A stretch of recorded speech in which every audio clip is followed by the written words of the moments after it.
That's amazing. Great. Wow. Wow.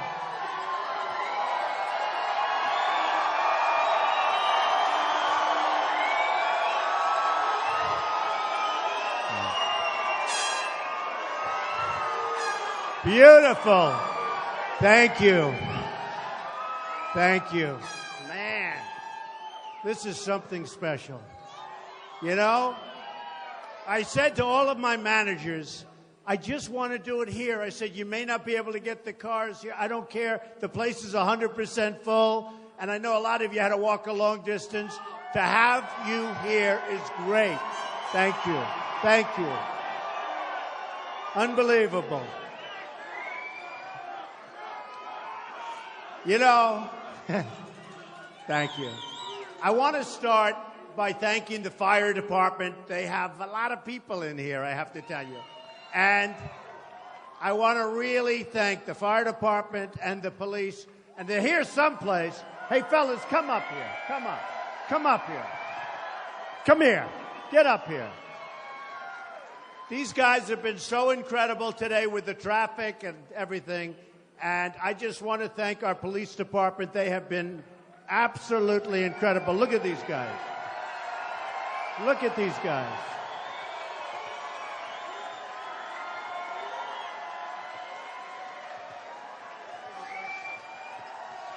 Nobody gonna mess with them. Look at this.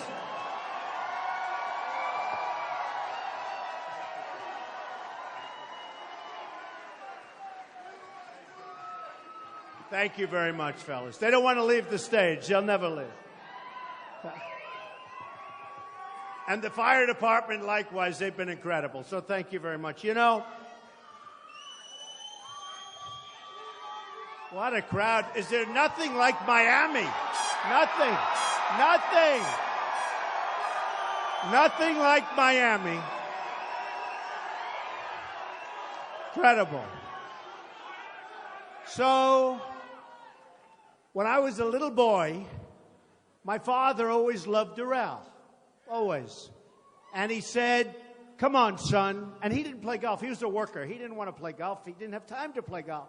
And he had a beautiful swing, actually, but he played very little, almost never. But he used to love coming here. And it was the hottest resort in the country. This is a long time ago. I won't say how many years because I like to think I'm a very young person. But a long time ago, at the beginning. And he would say, let's go, and would walk around. And who would have ever thought that someday I'd own this place, right? Who would ever thought it? Who would ever thought? But what happened is Doral is very interesting. It had 5 courses, almost 800 acres right smack in the middle of Miami. Incredible location, right near the airport. You're 10 minutes away. And always did well. It was always one of the top places. And then, sadly, Wall Street got a hold of it. The original developer, boo, boo, boo, boo. Oh, they're going to pay tax. Don't worry about it. They're friends of mine, but they'll pay. They're going to pay. Don't worry. But you know, what happened is it became a money thing. And it was like playing cards, bing, bing, bing, and they'd trade it. Every year and every 3 years, somebody would make a lot of money. It was like musical chairs, like this. And they'd sell it. Then somebody would own it for 3 or 4 or 5 years, Wall Street, and they'd sell it, make a lot of money. Always made a lot of money. Everybody made a lot of money with Doral, except for the last group that I bought it for. You know, it was like musical chairs. And I bought it. And when I bought it from a smart group, but the market had crashed. You know all about the crash. And I got it for the right price. I signed for X dollars, a lot of money, $170 million. But then I said, you know, maybe I can make a better deal before I close. So I went into closing with Ivanka. We know Ivanka. We love Ivanka, right? Right? I went in with Ivanka. And I said, watch, Ivanka. Let's see if we can make $20 million. It's true. So I have a contract for I've never told this story, actually. I have a contract for 170.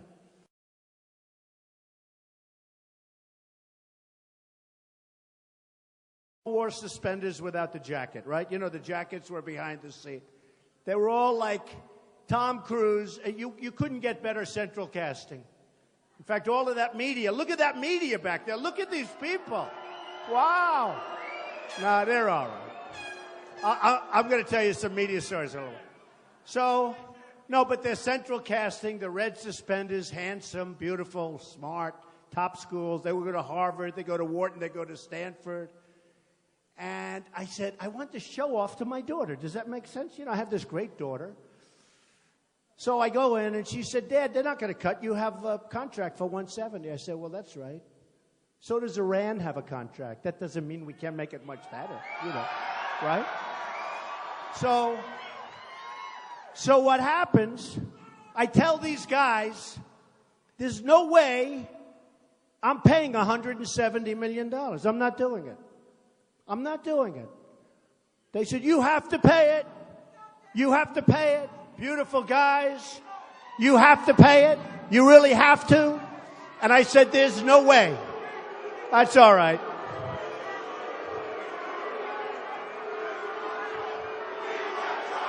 USA. USA.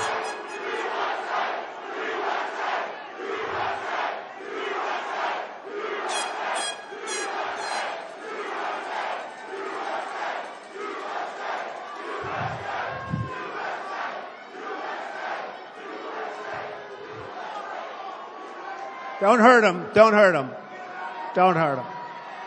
You can get him out, but don't hurt him. We don't want to.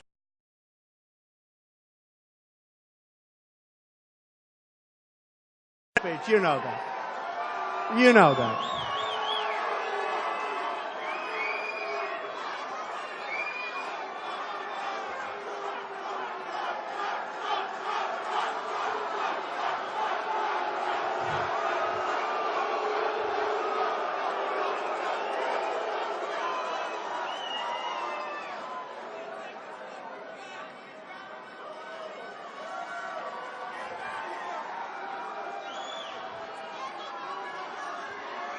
Great.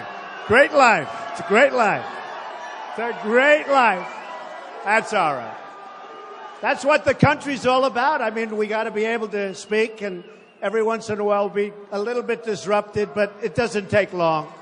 It doesn't take long. So, let me just finish the story. Thank you. Too bad we had to throw him out, but sometimes you have to throw people out, right? You have to do it. Have to do it.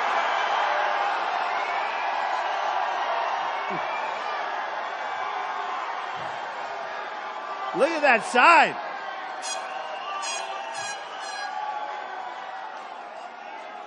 Look at the size of that sign. Can you believe that? Wow. Thank you. Beautiful.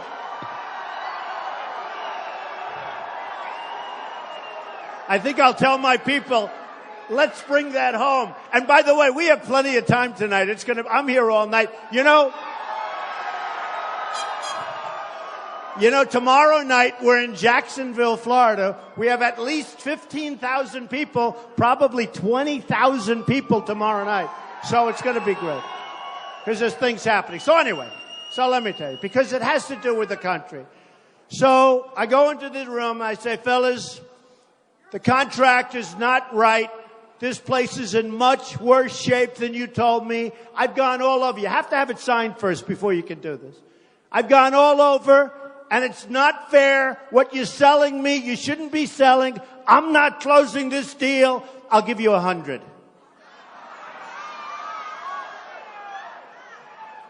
Remember, I want to impress my daughter. The art of the deal. And I meant it. Nothing wrong. I said it wasn't in the shape that you're supposed to be in, you know. So I ranted and raved like a lunatic for about 5 minutes about condition. And they said, we're never going to cut 10 cents.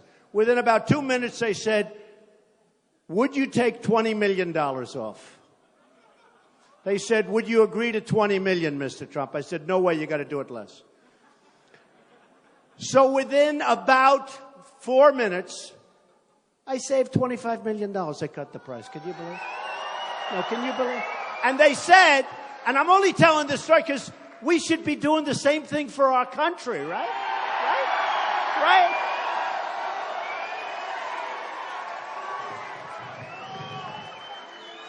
So my daughter was very impressed.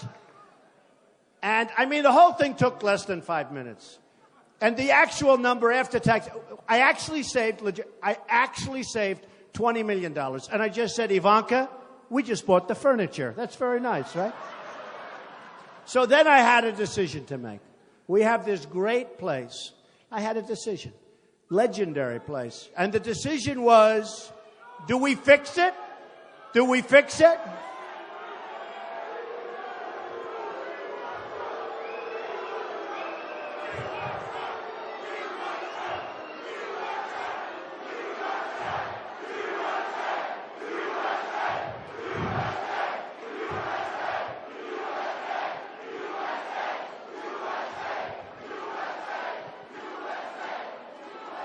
You know, by the way, you know the saddest part? You have people like that. There's a total of probably 3 over there and 5 over there. And they'll be the story tomorrow, not the thousands of people that love our country. Amazing. It's amazing. No. The sad part, I had an incident like this 2 weeks ago. We had 9,000 people in an arena. And we had 5 people protesting. They became the story. It's too bad. All right, they're gone. You know, we'll have little pockets. But it is a shame. I mean, it just shows. So we have thousands of people, and you'll have 3 or 4 people protest, and tomorrow morning, protesters at Trump. It's one of those. So then I had a decision to make. And the decision was, do we give it the B job, the C job, the A job? What do we do? And we gave it the A plus job. And we built something that we love. We built something that we love. Really love. And what happened, I'll let them get out. Go ahead, get them out.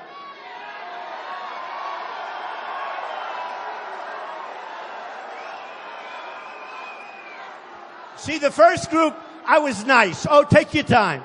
The second group, I was pretty nice. The third group, I'll be a little more violent. And the fourth group, I'll say, get the hell out of here.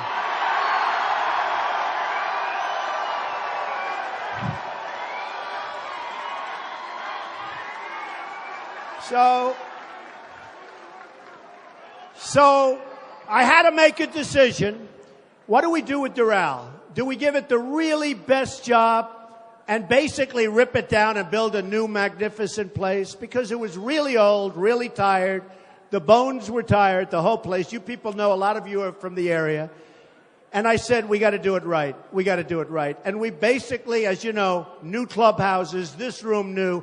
This room is one of the great ballrooms. We have 5 ballrooms. We have 700 rooms. We have the golf courses are world class. And we wanted to do it right. And a man just came up to me outside. He hadn't been here in 25 years. And it was very interesting. I won't say he was an older fellow, but he was an older fellow. And he said, you know, Mr. Trump, this place is magnificent. And by the way, David Fader, wherever the hell you are, David, where are you, David? David Fader is our president and general manager. He has done some incredible job. And this is now the hottest resort of its kind anywhere in the United States.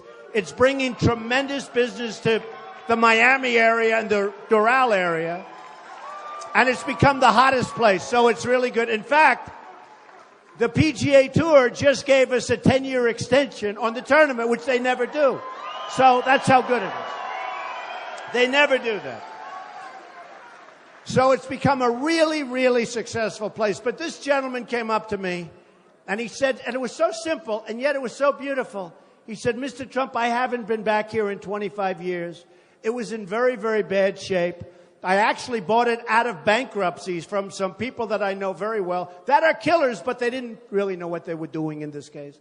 And I said, well, that's very nice. I said, you know, Mr. Trump, if you could do the same for the United States as you did here, it would be unbelievable. Unbelievable. True. I thought it was great. I thought it was great. I thought it was great. And you know, in its own way, doing it for the United States might be easier than what we had to do here. It's as crazy as it sounds. So, and that's what we have to do. We owe $19 trillion. We're desperate. Our infrastructure is in such trouble. Such trouble.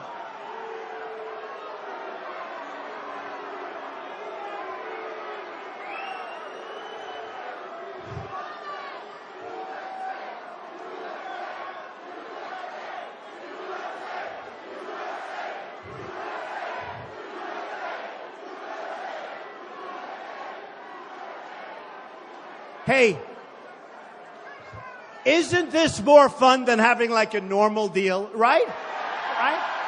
I mean, supposing we had like a normal speech, we talk and talk and talk. The evening ends, we go home, go to sleep. This is more fun, right? You know?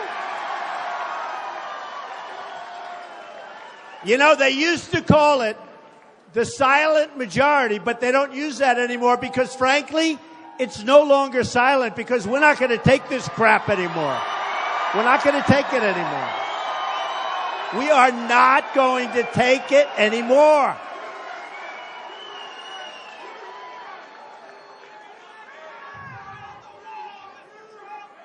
So, it is true. You know, for years, you haven't heard that term silent majority. I don't know, it was a long time ago, and people thought it was politically incorrect. And I started using it, but then I started realizing, honestly, it's not silent. There's nothing silent. Everywhere I go, we have the biggest crowds. I mean, we left Oklahoma, 20,000. Dallas, Texas, Mark Cuban's arena, where the Mavericks play. We had 20,000. Mobile, Alabama, 35,000. I go to Iowa. I go to New Hampshire. No matter where, South Carolina, unbelievable crowds all over. And there's love in the room. There's just love in the room. It's incredible. It's incredible. And you know, and there's nothing silent about it. We're sick and tired of incompetent people running our government.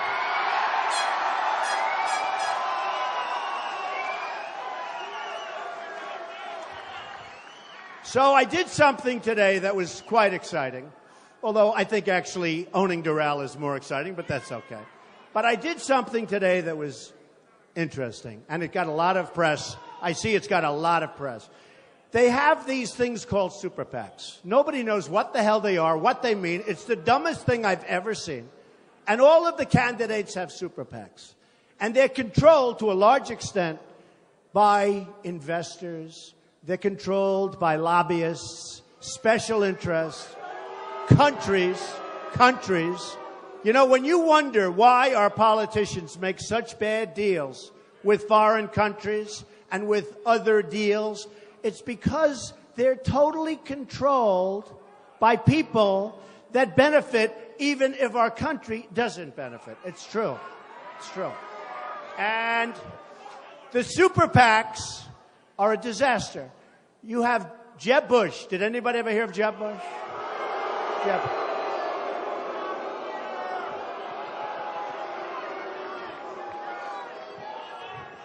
You have Jeb Bush has $125 million. I honestly, I don't think it's going to help him. I'll be honest. If it helps him, then I can't figure the whole deal out. Hey, look, I used to be one of those guys that would like give a lot of money. I know the lobbyists.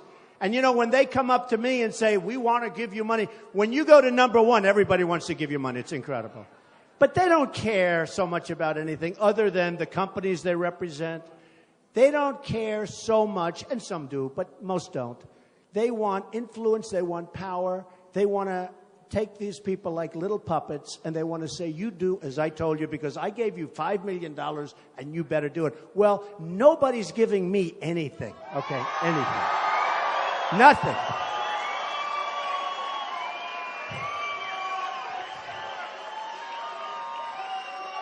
And so what happened is I noticed over the last couple of weeks, everybody's forming a Trump super PAC. I'm not forming. They're all over the place. I thought we had 4. Then I heard we had 5. Then I heard we had 8. Then I heard we had 9 or 10. Now, I don't know. Are they good or is it a scam?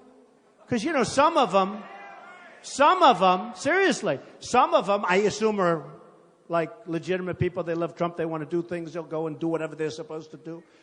And you don't talk to them. You know, they're supposed to be like independent.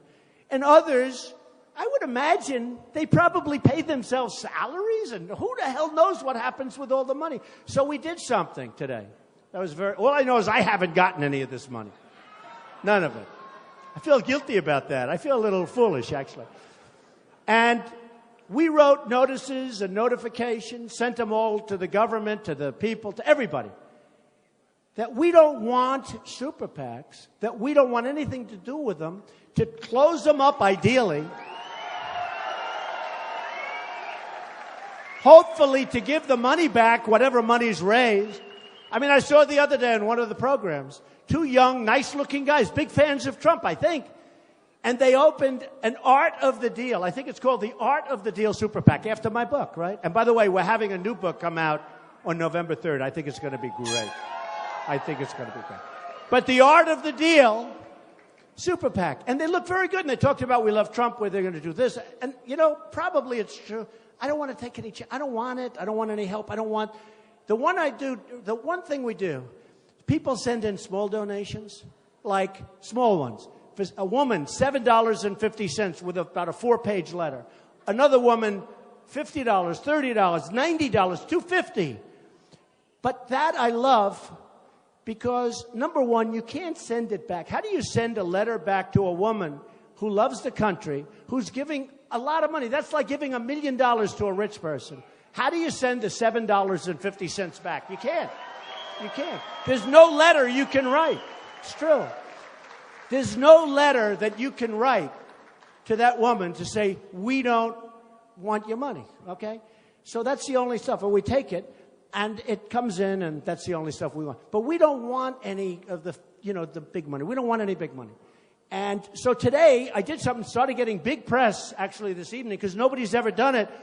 I disclaimed and disavowed all super PACs. I don't want any of them. I don't want their money. I don't want anything.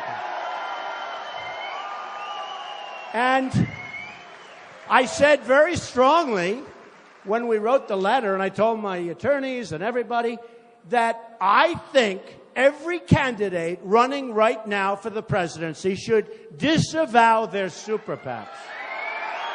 They should disavow their super PACs. You know, and these super PACs are really running the campaigns.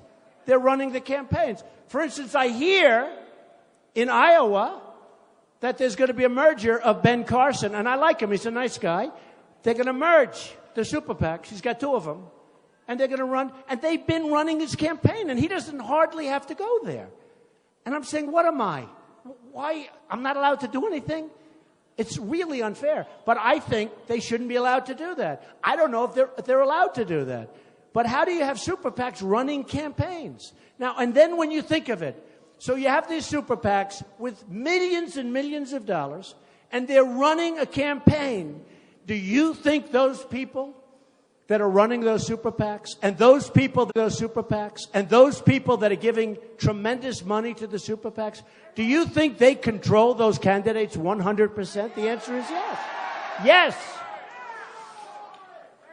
And I don't want any confusion. And I said it. I don't want any confusion. People were calling, well, you have all these super PACs. Therefore, I said, I don't even know who these people are. So here's what's happening. All candidates disavow your super PACs. Run for office and be proud. But disavow your super PACs. Drop them. Drop them.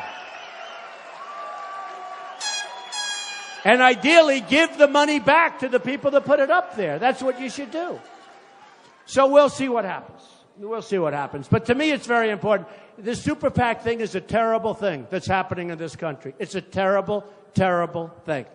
And it's controlling our politicians. They're puppets. It's controlling our politicians. I mean, Bush had somebody the other day going to Berlin, Germany, to pick up money. Berlin, Germany.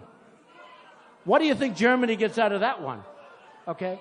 Other people have tremendous amounts of money put up, and we can't have it anymore. We have to bring honesty back to politics, folks. Got to do it. Got to do it.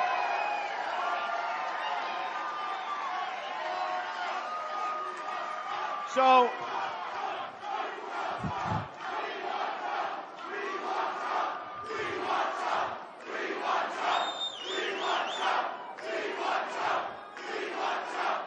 thank you. Thank you. Thank you. So a very interesting thing happened. Very sad today.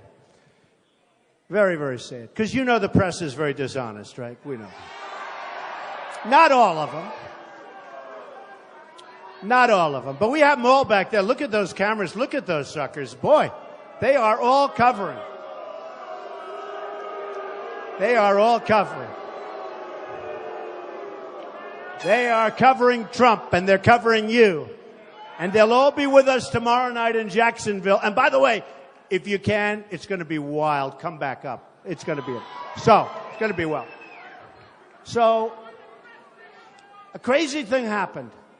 I love polls. Everybody knows I love polls. And they said, I wonder what would happen if Trump wasn't number one in the poll. And somebody said, oh, if he wasn't number one, maybe he'd drop out of the race. Believe me, I'm not dropping out of anything. That I can tell you. Never, ever. I'm not dropping out of anything.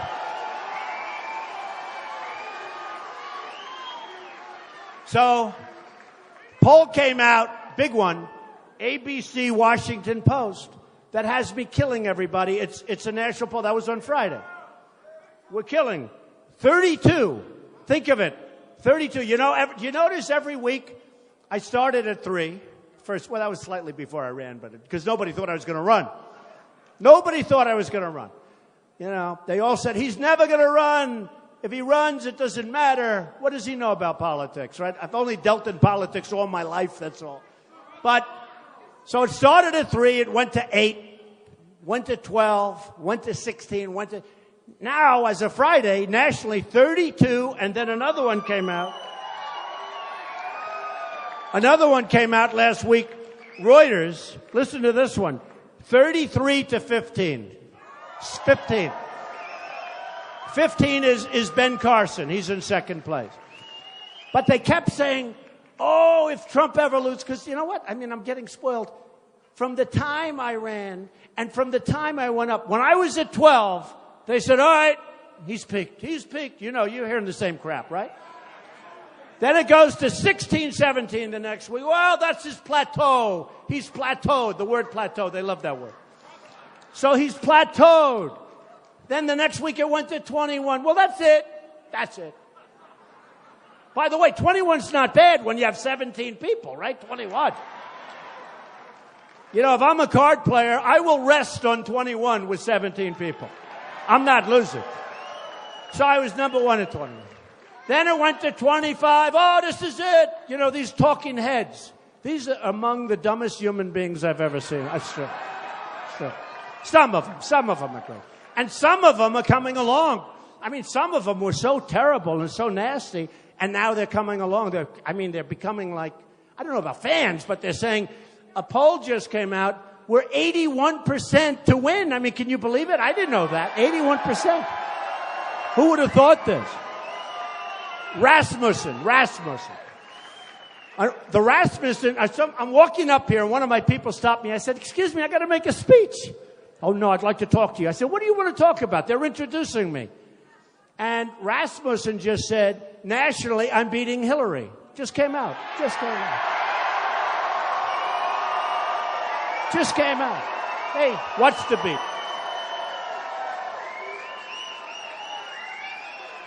So now I said, I'm glad they stopped me, right? I'm glad they stopped. So anyway, but a bad thing happened. Bad.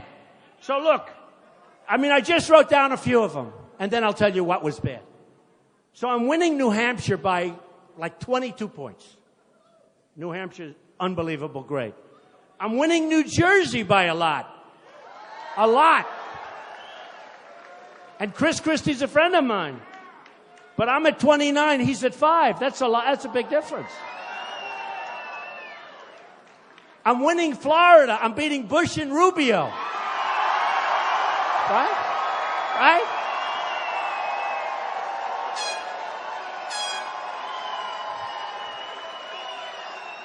I'm winning Nevada by a fortune, but here's what I like the best. Nevada, tremendous Hispanic population. I'm winning with the Hispanics. Big. Winning with the Hispanics. And I keep telling everybody, I'm going to win with the Hispanics. I say to everybody. I love the Hispanics.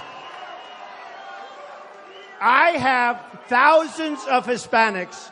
Thank you. I love you too. I love you too. True. I have thousands of Hispanics working for me all over. At this place, I have, 1,800, 1,900 employees and many Hispanics. They're unbelievable people, unbelievable workers. I love them. I love them. I love them. And they know, they're smart. They know I'm bringing jobs back from China, from Japan, from all these countries. I'm bringing them back. And nobody else can do that. I know the people I'm running against, including Hillary. No, they can't do that. They can't do that. They can't do that. I mean, honestly, Ben Carson cannot do that, folks. I hate to tell you. Cannot do it. Can't do it. They're not going to do it. So here's the story. So winning in Florida, winning in Texas, okay? Winning in Texas, big. Winning in South Carolina, winning in North Carolina. Winning in Ohio against Kasich, which is interesting. And he's a good man. He's a good man, but I'm winning in Ohio against Kasich. I'm winning in Massachusetts. Listen to this one. This is one I love. Maybe, I don't even know why. Massachusetts. I'm at 48. 48. 48. And second place is 12. Boy, I'm going to have to do a really, really bad crash to blow that one. So, what happens? Let me give you the bad news, right? And this has been going on now for 100 days. They were celebrating on television. 100 days on the top of every poll. Think of it.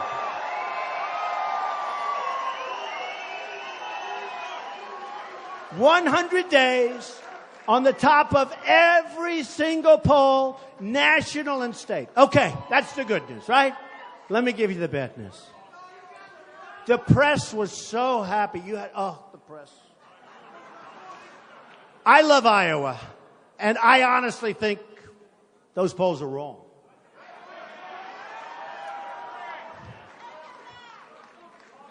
I'm Presbyterian. I'm a great Christian. True. True. They say in the poll, I'm the best leader. They say in the poll, I'm the best on the economy by far. It's not like by 2, it's like by triple. How important is the economy, right? Remember, it's the economy. Remember that? It's the economy, stupid. I mean, it's the economy. So I'm leading on the economy. I'm leading with men, big league. I'm not doing as well with women. Will you help me? What's going on? What is...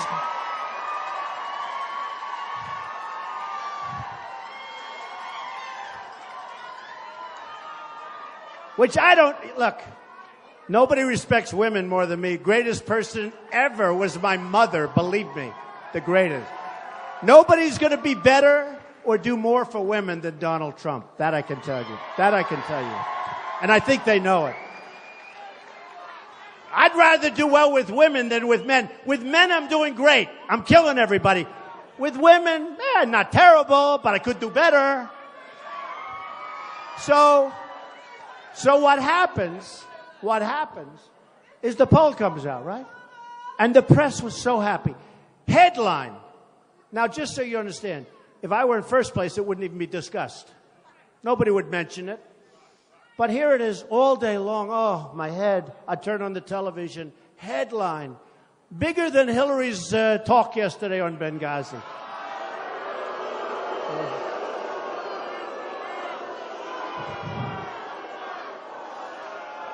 So headline.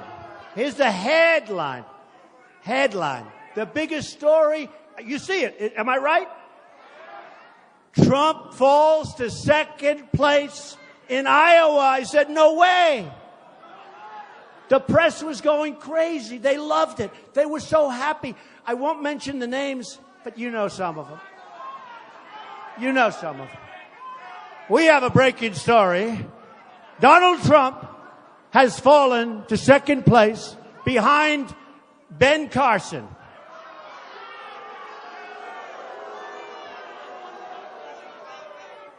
We informed Ben, but he was sleeping. No. Donald Trump has fallen to second place. You know, it's funny. You got all these guys. 2 people dropped out, right? Perry, you know about that. And you know the governor of Wisconsin, very nice guy, right? Walker. They both dropped out. They became so vicious to me. Perry, he was such a nice guy, like 2 months ago. He couldn't have been nice. He went to Washington to make a speech about me. It was so vicious that those that loved me started crying. Maybe not. No, it was vicious. It sent then, and we had so many. You had Lindsey Graham.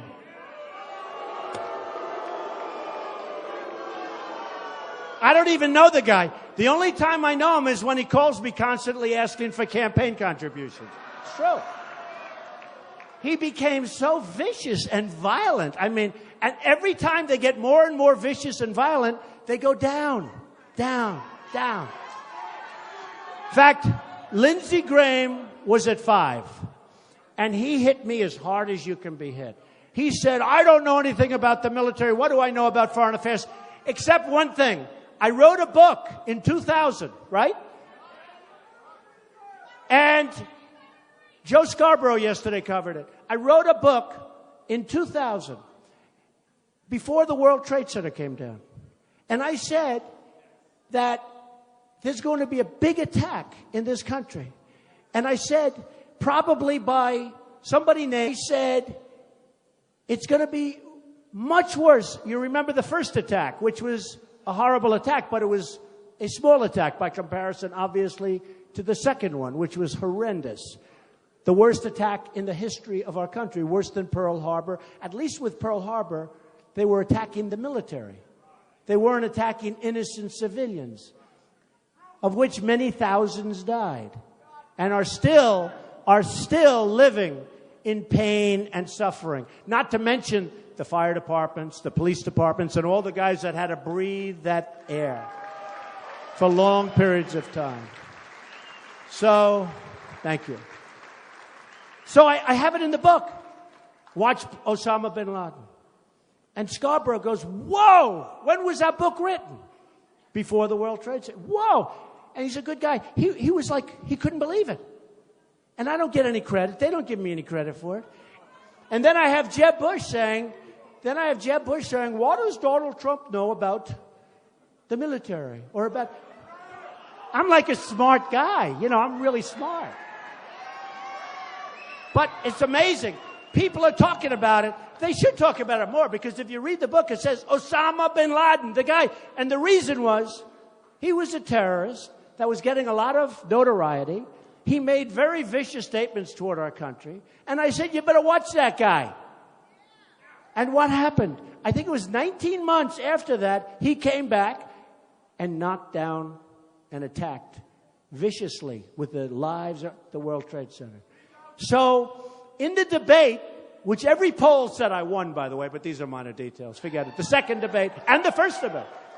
Drudge, Time Magazine, Slate, everybody, every single poll, online polls, they all say, and believe me, I'm not calling up hundreds of thousands of people, I can tell you. But Jeb said, my brother left us safe. And I'm okay with it. But then I said to him, what about the World Trade Center? The biggest attack ever. They should have known about it, and they could have known about it. And I'm not blaming George Bush. I'm not blaming anybody. I could also blame Clinton, right? No. Because in all fairness to Bush, he was only president for about 9 months, in all fairness. And Bill Clinton gave a speech, and he knew Osama bin Laden just like I did. And he gave a speech talking about Osama bin Laden. So we can blame Bush. We can blame everybody. I will say this. You know the expression, the buck stops here. You're president, the buck stops here. That's the way it is.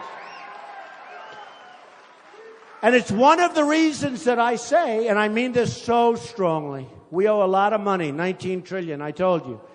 But we've got to build up our military so big, so strong, so powerful. Got to do it. We've got to do it. We got to do it. So powerful that nobody is going to mess with us. Nobody. I don't want to use it.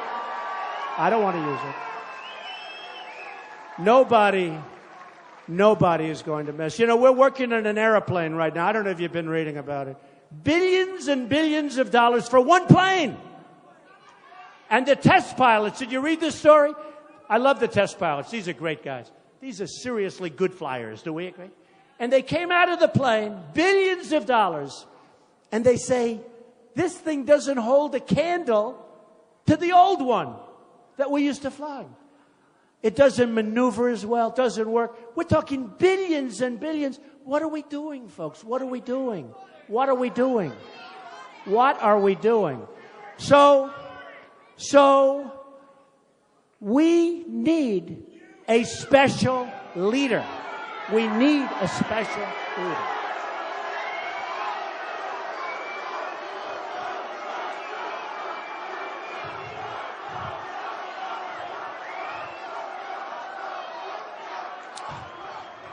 We need a special leader. So let me just say. So the headlines blared.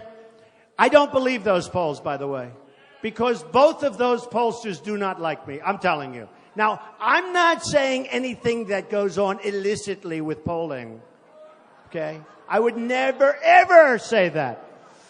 But both of those polling groups do not like me at all. And I disagree. I don't believe it. I was just interviewed. Where is Jake Tapper? Is he here? Jake. Where's Jake? What happened to Jake? No, he's a good man. He just interviewed me. Watch me. 9 o'clock. Sunday morning, Jake Tapper on CNN. What the hell happened to Jake? He's here someplace. He's here someplace. He's a good man. Oh. Maybe he's shy. But he's here some. But it's good. It's 9 o'clock on Sunday morning, CNN. But I think we're going to do great in Iowa. I think we're going to do really great. But here's the story. I have never seen such press. I mean, my wife called. She said, "Are you okay, darling? How bad is it? How bad is it?" They made it sound like it's the greatest defeat in history. And the bad part is if they won it, it wouldn't have even been mentioned. It wouldn't be a story. But then I said to myself, look, I have to talk. I'm going to be nice. I'm going to be nice because I have to talk about it. Ben Carson, thank you. Ben Carson is the one that's leading Iowa, supposedly. Okay? And I said, I got to talk about him. A friend of mine who happens to be a great, great athlete. He happens to be African American. He calls himself black. He said, "I'm black." I said, "I can't say that. It's not politically correct." It's true. He said, "Donald, you're the greatest trash talker that ever lived." And I never he says this to me. He said, "And I never thought I'd say it about a white guy." Can you believe this? And I said, "I don't know if that's true or not," because I refuse to acknowledge. He said, "When you said low energy for Bush, you defined him so incredibly. It was over. He can have $125 million in the bank, Donald. It's over. It was just defined." But I said, but Ben Carson is super low energy, right? It's super. He's super low. Super low energy. We need tremendous energy. We need tremendous energy.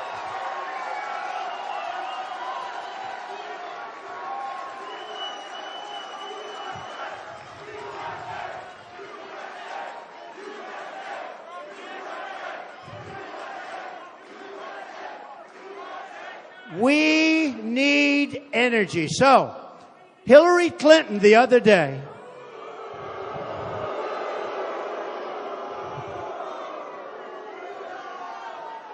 she said, I don't like Donald Trump's tone. I don't like his tone. Tone. Can you imagine my tone? My tone. Think of it. She doesn't like my tone. We have people, they're Christians, and their heads are being chopped off in the Middle East. We have people that are dying by the thousands all over this country. We have people that are being drowned in cages. It hasn't been like this since medieval times. It's true. Who would ever think? And she's talking about my tone. Think of it. Think of it. Think of it. We have to be politically correct. So they can chop off the heads of an American Christian, and we can't waterboard. It's not fair. No, it's not fair. No, think of it. Think of how crazy and how lopsided our country has become. Think of what's going on. Think of what's going on. Think of why we're not respected. Think about Sergeant Bergdahl, a traitor. A traitor. Think of him. He's a dirty, rotten traitor. 6 people died going after him. They died. 6 young, incredible, brave people died. The deal is, we get Traitor Bergdahl. They get 5 of the best people that they have, that they've been after for 10 years. They get 5 killers that are right now leading and back on the battlefield, trying to kill everybody, including you. And we get Bergdahl, a traitor. Okay? We get Bergdahl. And then, 2 days ago, it came out that Bergdahl, they don't want to put him in jail. You know, in the old days, boom, firing squad. No, it's true.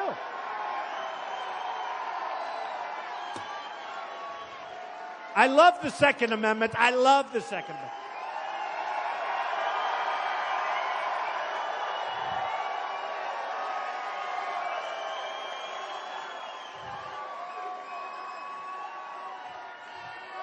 So 2 days ago, it comes out that Sergeant Bergdahl won't even have to go to jail. Oh, think of it. Where have we gone? Where have we gone? What's going on with our country? Okay? I'll tell you one thing. If I win, it's not going to be my most important job. Not if. Nah, we have to say if. Hey, look. They're all going, not if, when. All right.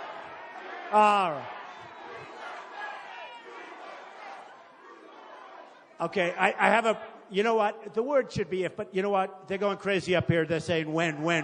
So when? Okay, when? When? And I hope so, because I'll tell you, we can make our country so great again.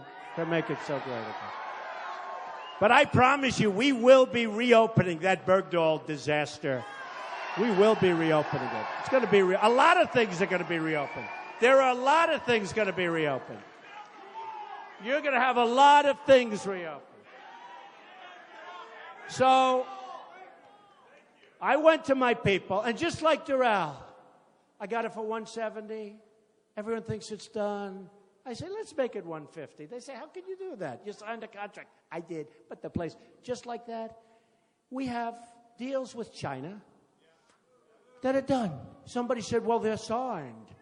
I said, that's okay. They violated every deal we ever made. No, they violated. That means they're in default. That means they're in default, okay?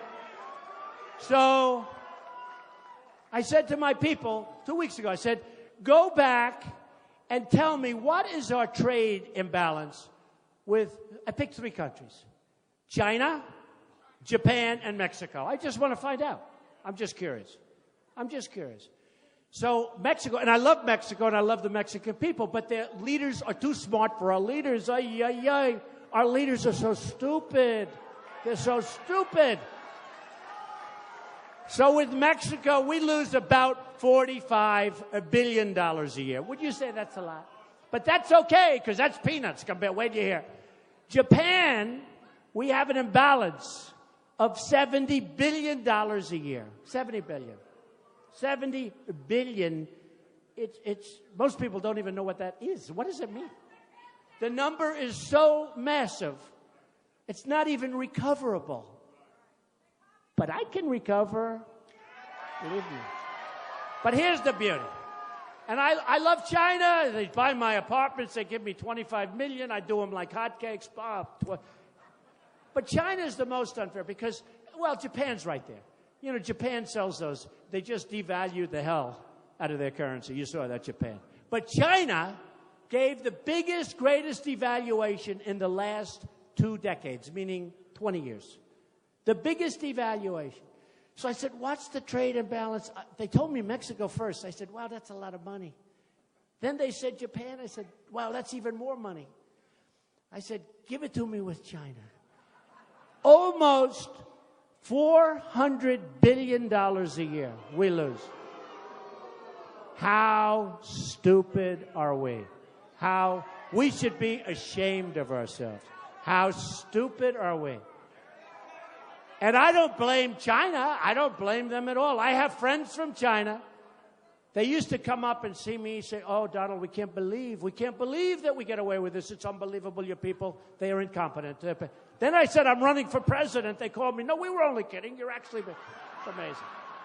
They had no idea I'd be revealing their conversation. They can't even believe they get away. First of all, when China sends us their goods, there's no tax. There's no nothing. When we send China, number one, they won't accept them. If they do accept them, they have massive taxes and tariffs. It's a one-way street. It's a one-way street. A friend of mine, great manufacturer, can't get his goods in. He manufactures great stuff. Can't get his goods in China. He calls me. I can't deal with these people. Then finally he gets them in. They charged him a tax that was so high, I can't tell you because nobody's going to believe how high it was. These are smart people. But I have people that are smarter. I have people. Sure. I have people. I mean, I have some of the great business people. They're all calling me. These guys, friends of mine, some enemies. I even have enemies calling. I have guys that are so smart, and some I don't like. Some I can't stand. Some are horrible people. Actually, I know one that's so bad as a human being. He's the worst human being I've ever met, but he's an unbelievable negotiator. I said, Irving, come on, you're going with us. And these are wealthy people. These are really wealthy people. And they're all calling me. They all want to get involved. I have a great guy, really great businessman, great everything. Carl Icahn. He called. I want to get involved. I want to help. He doesn't want money. He doesn't want a salary. You know, all these people representing us, they want salary. They give $2,000 to somebody, and now they're supposed to be paid for the next 8 years by some stupid politician. Okay? No. Carl Icahn wants to represent the country for nothing. Now, if I say, and he's a great guy, and I don't care if he's a great guy. He's a great guy, but I don't care. Because I have others that aren't great guys. But they're great at what they do. I know the great ones. I know the bad ones. I know the guys that are overrated. You got some overrated. You got some that are highly overrated. I won't use them. I have some that nobody ever heard of that are better than all of them. They're great. We have the most talented people there are. This isn't going to be political. This isn't going to be political hacks. Now, if I tell Carl, go watch over China for me, Carl. Just watch over China. Trust me, good things are going to happen for us. Believe me. Really good things are going to happen. I mean, we have a thing right now going on. It's called corporate inversion. Nobody knows what it is, but companies have trillions of dollars in other countries. And we can't get it back into this country. You know that, right? You've been hearing about it. Trillions. They know the number is $2.5 trillion. I say it's much higher than that. Nobody really knows. I think it's right. So at least $2.5 trillion is offshore, all these different countries. And what we're doing is our companies are going to, and they've already started, leaving the United States. A lot of it's luck. So what happens is the Democrats and the Republicans both agree that we should bring them on. Who cannot agree? For 3.5 years they've agreed, and they still can't make a deal. It's gridlock in Washington. It's lack of leadership in Washington, and we're going to stop it. We're going to stop it, okay? We're going to stop it. The other day, and it's going to be amazing, we're going to have a really dynamic country. The other day, I watched a general being interviewed. And I said to a group before, why the hell is a general being interviewed on television? I don't want my generals being interviewed. I don't want them telling what we're doing, where we're going. Can you imagine General George Patton, who used to walk in a room with blood pouring out of his eyes? Do you think this guy's going to be interviewed on CNN? I don't think so. I mean, I'm watching this general be interviewed. And the first thing is that, and I love great generals. I love General MacArthur. You know, to this day, he had the highest marks. I'm a big fan of academics, believe it or not.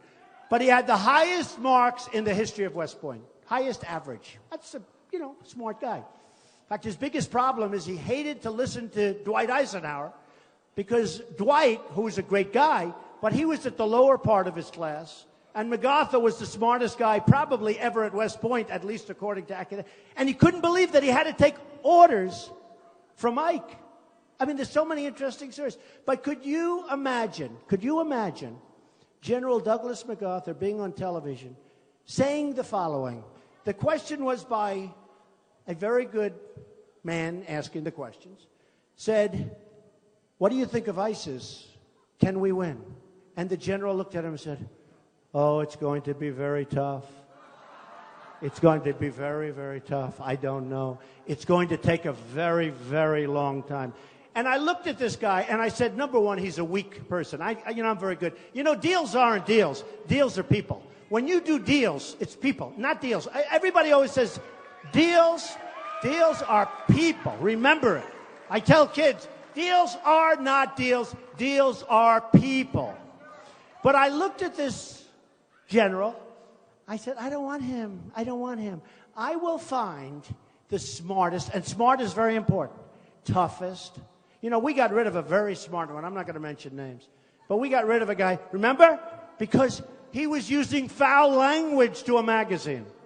He was tough and mean and nasty, and the troops really respected. And we got rid of him because he was tough. I will find the General MacArthur. I will find the General George Patton. We've got him. We've got him. They may not be politically correct. Who cares? Who cares? But we're going to find them. And we're going to clean things up, and we're going to have a great country again. We're going to have a great, and respected. We're going to have a respected country. So, we have a lot to do. We will build the wall. We will build the wall. We have no choice. And by the way, people will come into our country, but they're going to come in legally. Legally.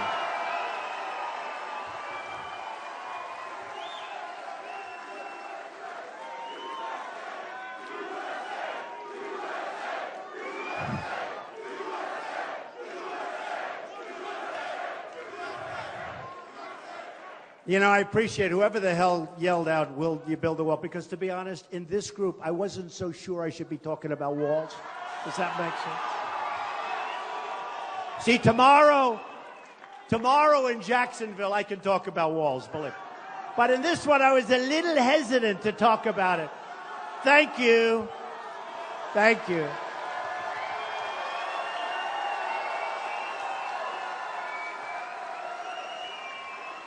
By the way, and I say this all the time, and people bear it out, a radio host, Hispanic show in New York, said, he was interviewed 2 weeks ago. He said, my audience is all Hispanic. They love Trump. They love Trump. And let me tell you who wants to stop illegal immigration more than anybody? The Hispanics that are in our country legally. It's true. It's true.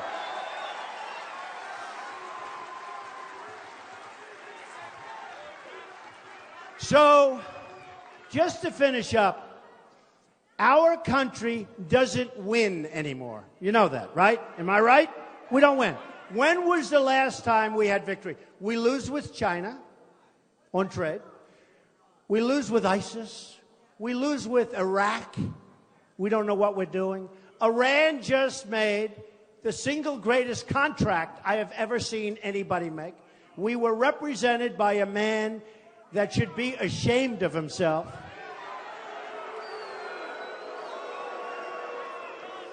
A man, Secretary Kerry, that should get the hell off a bicycle. Here's a guy falls off his bicycle during the negotiation, breaks his leg. We were represented by incompetent people. And it's not going to happen anymore, folks. It's not going to happen anymore. And let me tell you something. If and when I win,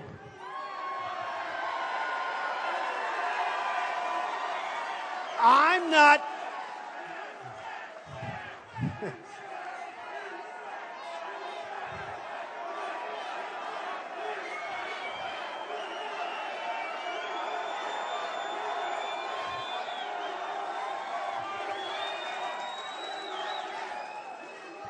So, if and when I win, we are going to have so many victories. It's going to be so nice. It's going to be so nice. We're going to win on trade. We're going to win at everything. We're going to terminate Obamacare. We're going to terminate it. It's going to be terminated. It's going to be replaced with something much better and much less expensive for you and for the country. Let me tell you, Obamacare was a dream for the insurance companies. They've made a fortune with Obamacare. They've made a fortune. And your premiums are up 40%, 50%, 55%. Your deductibles are through the roof. You'll never even be able to use it. It is so bad. We're going to repeal it and replace it with something great. Great.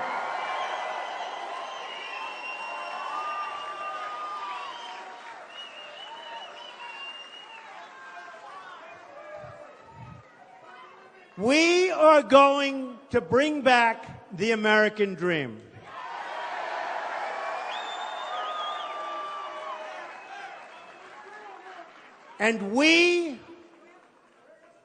And this is as sure as you're standing here tonight, and look around, folks, because this is a movement. This is something very special, and it's happening all over the country, not just here in Miami. It's happening all over the country. You'll see it tomorrow in Jacksonville. It happens all over the country. We are going to make America great again. Thank you. Thank you very much. Thank you.